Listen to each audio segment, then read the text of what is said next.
Welcome to the Irlandia news summary. The main news stories over the past week have included: the Sejm adopts a bill to secure drawdown of funding from the EU COVID-19 Recovery Fund, with Lewica voting with the government. Justice Minister Zbigniew Ziobro and Solidarna Polska warn of a threat to Polish sovereignty from conditionality attached to EU funds. Initial steps in the May reopening of Poland's economy and society are underway, as the recent sharp fall in COVID-19 cases continues. And Poland marks the 230th anniversary of the 1791 Constitution, regarded as the world's second modern constitution. On Tuesday, the Sejm approved a bill to enable an increase in the EU's own resources, which was a key step to unlock additional funding for Poland, both from the bloc's 2021 to 2027 budget and the EU's COVID-19 Recovery Fund. The measure was controversial within the ruling Zjednoczona Prawica bloc, with Solidarna Polska resolutely opposed to the measure on the grounds that the linking of funding to the so-called rule of law agenda could threaten Polish sovereignty.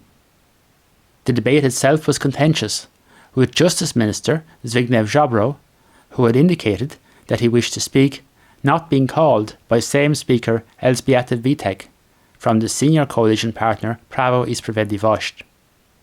Ziobro commented afterwards, outside the Sejm chamber, that the fact that he wasn't called to speak was more telling than any points he could have made in even a 15-minute speech. Prawo i Sprawiedliwość has quoted a figure of 770 billion złotych for what Poland stands to gain, taking the combined amounts from the new EU budget plus the recovery fund. Solidarna Polska warned that such funding doesn't come without strings. In the vote, the bill was supported by 290 members of the Sejm, with 33 voting against and 133 abstaining, including nearly all members of the largest opposition party, Platforma Obywatelska. Due to the opposition of Solidarna Polska, Prime Minister Mateusz Morawiecki had already lined up the support of Lewica for the measure in return for having included some of their demands in the National Recovery Plan submitted to the EU. After the vote, Morawiecki thanked those deputies, quote, who rose above party political calculations to approve the bill.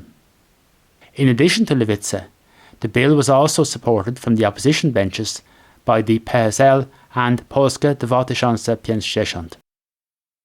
The government had submitted the country's National Recovery Plan to the European Commission on Monday, detailing how it intends to spend the funding it receives from Brussels. The Deputy Development Funds and Regional Policy Minister, Waldemar Buda, said on Monday that all Lewica's proposals had been included in the submission. Whether the vote designed to secure the release of funding for the National Recovery Plan represents the end of the tensions within the ruling bloc or an intensification, time will tell. The vote against by Solidarna Polska represented a logical follow-through of Ziobro's opposition to the government's earlier compromise with the European institutions over the attachment of rule of law conditionality to future EU funding, a row which, at one stage, had both Poland and Hungary threatening to veto the overall EU budget. Some initial steps in the extensive reopening of sectors of the economy and society that had been impacted by COVID-19 restrictions took place this week, including the return of the youngest pupils to on-site education.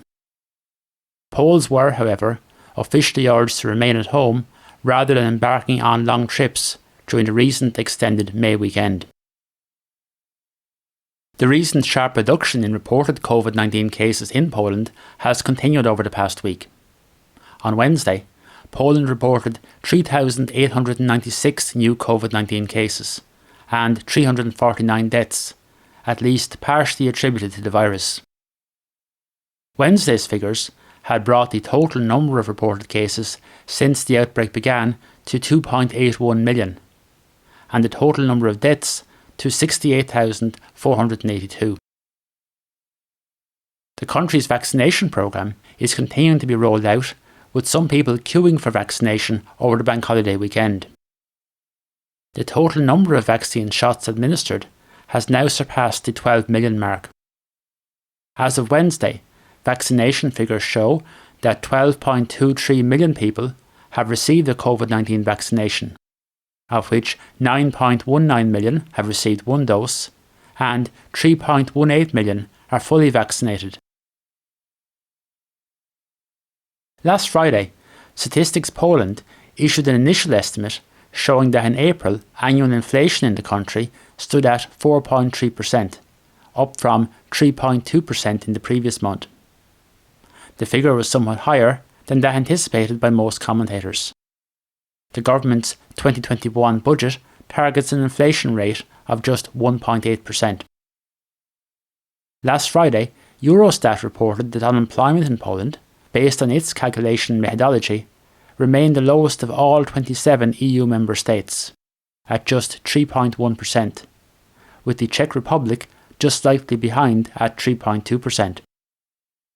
The EU average unemployment rate in March was 7.3%, compared to 6.4% in March 2020. According to Statistics Poland, the country's own statistics agency, using a different methodology, unemployment in March stood at 6.4%, slightly down from 6.5% in February.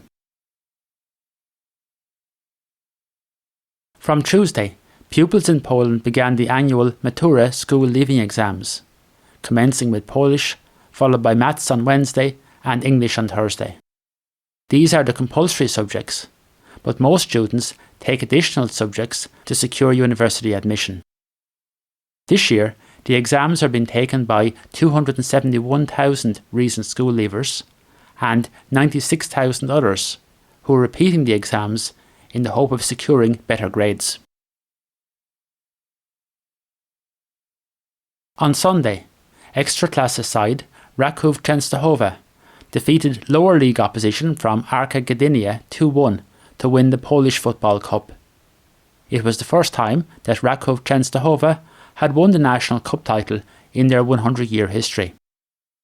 The game in the eastern city of Lublin was played behind closed doors, with no fans allowed in. Football stadiums are scheduled to partially reopen to spectators from May 15th, as part of the rolling programme to relax COVID-19 related restrictions. Legia Warszawa had earlier successfully defended its Ekstraklasa top-flight Polish Soccer League title, with 3 games to spare, at the conclusion of a season badly disrupted by COVID-19 restrictions. They did so after Raków Częstochowa had to settle for a goalless draw against Jagiellonia Białystok last Wednesday. On Sunday, as part of the long May bank holiday weekend, Poland marked Flag Day. The Polish national colours were ceremoniously raised on the clock tower of the Royal Castle in Warszawa. Flag Day is a modern concept in Poland, dating only from 2004. People across the country were urged to display the national flag in front of their homes, with public events scaled back due to COVID-19. As well as being Flag Day, May 2nd was also Polish Diaspora and Poles Abroad Day.